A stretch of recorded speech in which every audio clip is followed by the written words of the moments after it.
Pink forest എന്ന കാട്ടിൽ തണുപ്പുകാലം തുടങ്ങിയിരുന്നു. നല്ല കാലാവസ്ഥയോടൊപ്പം എല്ലായിടത്തും മഞ്ഞു പൊഴിയാനും തുടങ്ങിയിരുന്നു. വൈകുന്നേരം എല്ലാവരും ഈ മഞ്ഞിൽ കളിക്കുമായിരുന്നു.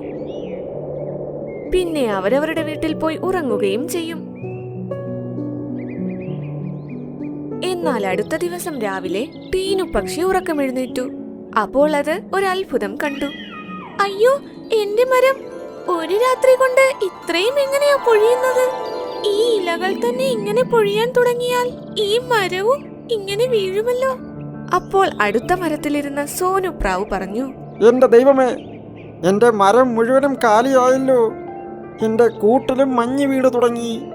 അപ്പോൾ രണ്ടുപേരും അടുത്തായി ചുറ്റിക്കറങ്ങാൻ പോയി. മുഴുവൻ കാട്ടിലും ഇതുതന്നെയായിരുന്നു അവസ്ഥ. മരത്തിലെ ഇലകളെല്ലാം പൊഴിയുന്നു. പക്ഷികൾക്കെല്ലാം പ്രശ്നം വന്നിരിക്കുന്നു. ഇതിന്റെയൊപ്പം തറയിൽ ഇലകൾ പൊഴിയുന്നത് കണ്ട് ബാക്കി മൃഗങ്ങളും ആശങ്കപ്പെട്ടു. എല്ലാവരും ഒരിടത്ത് ഒത്തുകൂടി ചർച്ച ചെയ്യാൻ തുടങ്ങി. മരത്തിലെ ഇലകൾ പൊഴിഞ്ഞതിന് ശേഷം മഞ്ഞ് നേരെ കൂടുകളിലേക്കാണ് വീഴുന്നത്. ഇങ്ങനെ പോയി കഴിഞ്ഞാൽ നമ്മൾ എങ്ങനെ ജീവിക്കും? പറഞ്ഞത് ശരിയാ. തണുപ്പുകാലത്ത് ഈ ഇലകൾ കൂടി കൊഴിഞ്ഞാൽ അത് വലിയൊരു പ്രശ്നമാണ്. അപ്പോൾ അവർ കണ്ടു, നദിയിലെ വെള്ളത്തിൽ എന്തോ ഒന്ന് ഒഴുകി വരുന്നതായി. അതെന്താ? ഇങ്ങനെ പറഞ്ഞ് എല്ലാവരും നദിയുടെ അടുത്തേക്ക് പോയി. അതൊരു പക്ഷിക്കൂടായിരുന്നു. അതിന്റെ അകത്ത് ഒരു പാവം കുഞ്ഞു മൈന കിടപ്പുണ്ടായിരുന്നു. മോണ്ടുകുരങ്ങൻ ആ കൂടെടുത്ത് തറയിൽ കൊണ്ടുപോയി വെച്ചു. എല്ലാവരും അവിടെ നോക്കി നിന്നു. ഓ, ഈ മൈനയെ കാണാൻ എന്ത് ഭംഗി! ഇതിന്റെ കണ്ണ് പോലും ഇതുവരെ വിരിഞ്ഞിട്ടില്ല. എനിക്ക് തോന്നുന്നത് ഇതിപ്പോൾ ജനിച്ചതേ ഉള്ളെന്നാണ്. എന്നാൽ ഇതിന്റെ അമ്മ എവിടെ പോയി? ഇതിന്റെ ചുണ്ട് സ്വർണം പോലെ തിളങ്ങുന്നുണ്ട്. ഇങ്ങനെ ഒരു ചുണ്ട് ഞാൻ വേറെ ഒരു പക്ഷിക്കും കണ്ടിട്ടില്ല. എല്ലാവരും ആ കുഞ്ഞിനെ പറ്റി തന്നെ ചിന്തിച്ചു നിന്നു. എല്ലാ പക്ഷികളും മഞ്ഞിൽ നിന്നും രക്ഷപ്പെടാൻ വേണ്ടി അവരുടെ കൂടുകൾ ഗുഹയുടെ അകത്ത് കൊണ്ടുപോയി വെച്ചു. അതുകൊണ്ട് ആ കൂടും അവർ കുറുക്കന്റെ ഗുഹയുടെ വാതിൽക്കൽ കൊണ്ടുപോയി വെച്ചു. ആ ഗുഹയുടെ അകത്ത് പ്രാവും പിന്നെ ടീനു പക്ഷിയും കൂടുവെച്ചിരുന്നു. അവരതിനെ നോക്കുകയും ചെയ്തു. അടുത്ത ദിവസം അത് കണ്ണു തുറന്ന് എല്ലാവരെയും നോക്കാൻ തുടങ്ങി. ഓ, ഇതിനെന്ത് ഭംഗിയാ! ഇതിന് നമ്മൾ എന്ത് പേരിടും? നമുക്കിതിനൊരു പേരിടണം. ചിങ്കി കൊള്ളാം അല്ലേ? ചിങ്കി നല്ല പേരാണ്. ദിവസങ്ങൾക്കുള്ളിൽ ചിങ്കി സംസാരിക്കാനും പറക്കാനും തുടങ്ങി. ചിങ്കി, നമ്മുടെ കാട്ടിലുള്ള മരമൊക്കെ ശരിയായാൽ നിനക്ക് ഞങ്ങൾ പുതിയൊരു കൂടുണ്ടാക്കി തരും. വേണ്ട കുറുക്കൻ മാമി, നിങ്ങൾ എന്നെ എത്ര ഭദ്രമായിട്ടാണ് നോക്കുന്നത്. അത് തന്നെ വലിയ കാര്യം. എനിക്ക് അമ്മയില്ല എന്നുള്ള സങ്കടം പോലും ഇതുവരെ വന്നിട്ടില്ല. അപ്പോൾ ചിങ്കി കണ്ടു, ഒരു മരം കൊത്തി മരത്തിലിരുന്ന് തുളയിടുന്നു. അയ്യോ, നിങ്ങളിത് എന്താ ചെയ്യുന്നത്? ഇങ്ങനെ ചെയ്യാൻ നല്ല രസമാണ് ചിങ്കി. നീയും വേണമെങ്കിലൊന്ന് ചെയ്തു നോക്ക്. ഇത് കേട്ട് ചിങ്കിയും ആ മരത്തിൽ കയറി മരത്തിൽ കൊത്താനും തുടങ്ങി. അത് കൊത്തിയപ്പോൾ മരം തളിരിടാൻ തുടങ്ങി. മരം പച്ചപ്പ് കൊണ്ടു നിറഞ്ഞു. അയ്യോ, ഇതെന്ത് അത്ഭുതമാണ്! ഇത് കണ്ട് എല്ലാവരും അത്ഭുതപ്പെട്ടു. അപ്പോൾ കുറുക്കൻ പറഞ്ഞു, എനിക്ക് തോന്നുന്നു ചിങ്കിയുടെ ചുണ്ടിൽ മാജിക് ഉണ്ടെന്നോ. നിങ്ങൾ എന്താ ഈ പറയുന്നത്? എനിക്ക് ഒന്നും മനസ്സിലാകുന്നില്ലല്ലോ. ചിങ്കി, നിന്റെ ചുണ്ടിൽ മാജിക് ഉണ്ട്. കണ്ടില്ലേ, ഒന്ന് തൊട്ടപ്പോൾ തന്നെ എല്ലാ മരങ്ങളും പച്ചപ്പായി മാറി.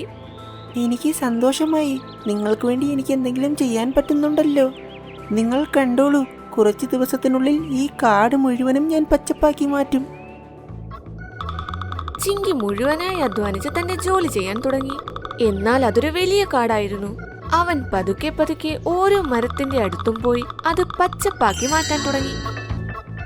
ഏകദേശം 14 ദിവസങ്ങൾക്കുള്ളിൽ മുഴുവൻ കാടും പണ്ടത്തേതുപോലെ പച്ചപ്പായി മാറി. പക്ഷികളും അവരുടെ കൂടുകൾ മരത്തിൽ കൊണ്ടുപോയി വെച്ച് സുഖമായി ജീവിക്കാൻ തുടങ്ങി. ദിവസങ്ങൾ കഴിഞ്ഞ് ഒരു മൈന കാട്ടിൽ വന്നു. നീ ഇവിടെയുണ്ടോ? ഞാൻ നിന്നെ എവിടെയൊക്കെ അന്വേഷിച്ചു. അല്ല, ആരാ നിങ്ങൾ? ഞാൻ ചിങ്കിയുടെ അമ്മയാ. ഗ്രീൻലാൻഡ് ആണ് കാട്. ഇവനെ പ്രസവിച്ചതിന് ശേഷം ഞാൻ നദിയിൽ വെള്ളം കുടിക്കുകയായിരുന്നു. അതിനിടയ്ക്ക് ആര് കൊണ്ടുപോയെന്നേ അറിയില്ല. ഞാൻ തിരിച്ചു വന്ന് നോക്കിയപ്പോൾ എന്റെ കൂട് കാലിയായിരുന്നു. അമ്മ മൈന കരയുന്നത് കണ്ട് എല്ലാവർക്കും സങ്കടമായി. എനിക്കെന്റെ കുട്ടിയെ കൊണ്ടുപോകാമോ?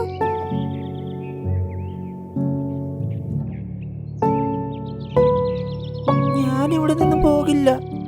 ചിങ്കിമോനെ, ഇത് നിന്റെ അമ്മയാണ്. നീ പേടിക്കണ്ട. ഞങ്ങൾ ഇടയ്ക്കിടയ്ക്ക് നിന്നെ കാണാനായി അങ്ങോട്ട് വന്നേക്കാം. എന്നാൽ നീ ഇന്ന് നിന്റെ അമ്മയോടൊപ്പം പോയേ പറ്റൂ. ഇത് കേട്ട് ചിങ്കി മിണ്ടാതെ നിന്നു. പിന്നെ എല്ലാവരോടും യാത്ര പറഞ്ഞ് തന്റെ അമ്മയോടൊപ്പം പറന്നു. എല്ലാ മൃഗങ്ങളും ചിങ്കിയെ കുറിച്ച് തന്നെ പറഞ്ഞുകൊണ്ടിരുന്നു. അപ്പോൾ കുറുക്കൻ പരിഭ്രമത്തോടെ പറഞ്ഞു, നമ്മളെല്ലാവരും വലിയൊരു തെറ്റ് ചെയ്തു. എന്തുപറ്റി? നമ്മൾ എന്ത് തെറ്റാ ചെയ്തത്? മൈന പറഞ്ഞത് ചിങ്കിയെ കൂട്ടിൽ നിന്നും ആരോ എടുത്തുകൊണ്ടുപോയെന്നാ. എന്നാൽ ചിങ്കിയെ കിട്ടിയത് കൂടോടെയല്ലേ. പിന്നെ അതെങ്ങനെ സത്യമായി മാറും? ഇത് കേട്ട് എല്ലാ മൃഗങ്ങളും ആശങ്കയിലായി. അപ്പോൾ തന്നെ അവിടെയുണ്ടായിരുന്ന കുറുക്കനും മാനും മോണ്ടുകുരങ്ങനും ഗ്രീൻലാൻഡ് കാട്ടിലേക്ക് ഓടാൻ തുടങ്ങി.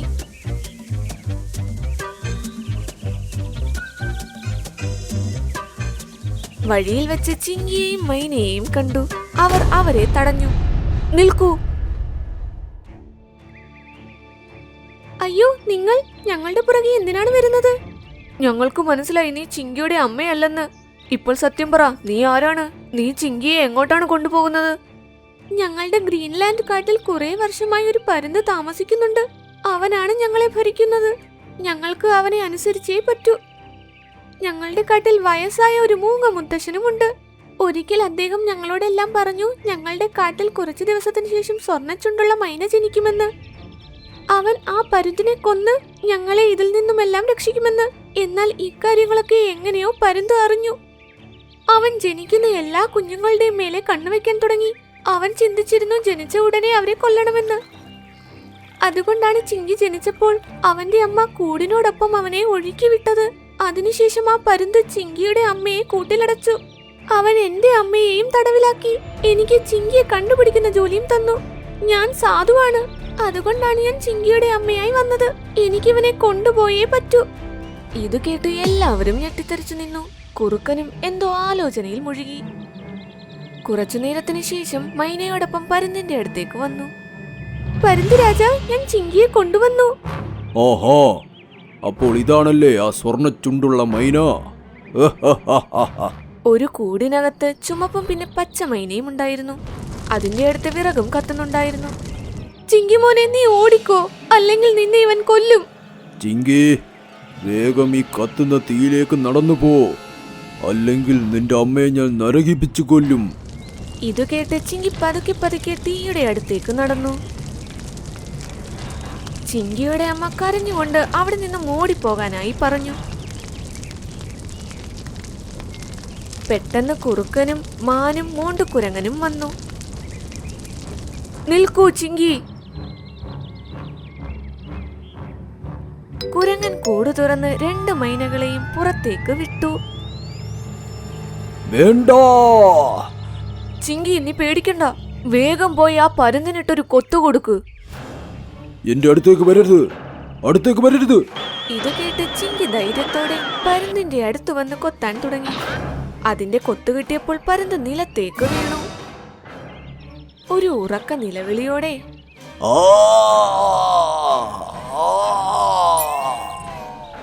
അതിന്റെ ശ്വാസവും നിലച്ചു. ചിങ്കിമോനെ! ചിങ്കിയുടെ അമ്മ അവനെ കെട്ടിപ്പിടിച്ച് കരയാനും തുടങ്ങി. അതിനുശേഷം ചിങ്കിയും ചിങ്കിയുടെ അമ്മയും എല്ലാവരുടെയും കൂടെ കാട്ടിലേക്ക് തിരിച്ചെത്തി. പിന്നെ സമാധാനത്തോടെ ജീവിച്ചു.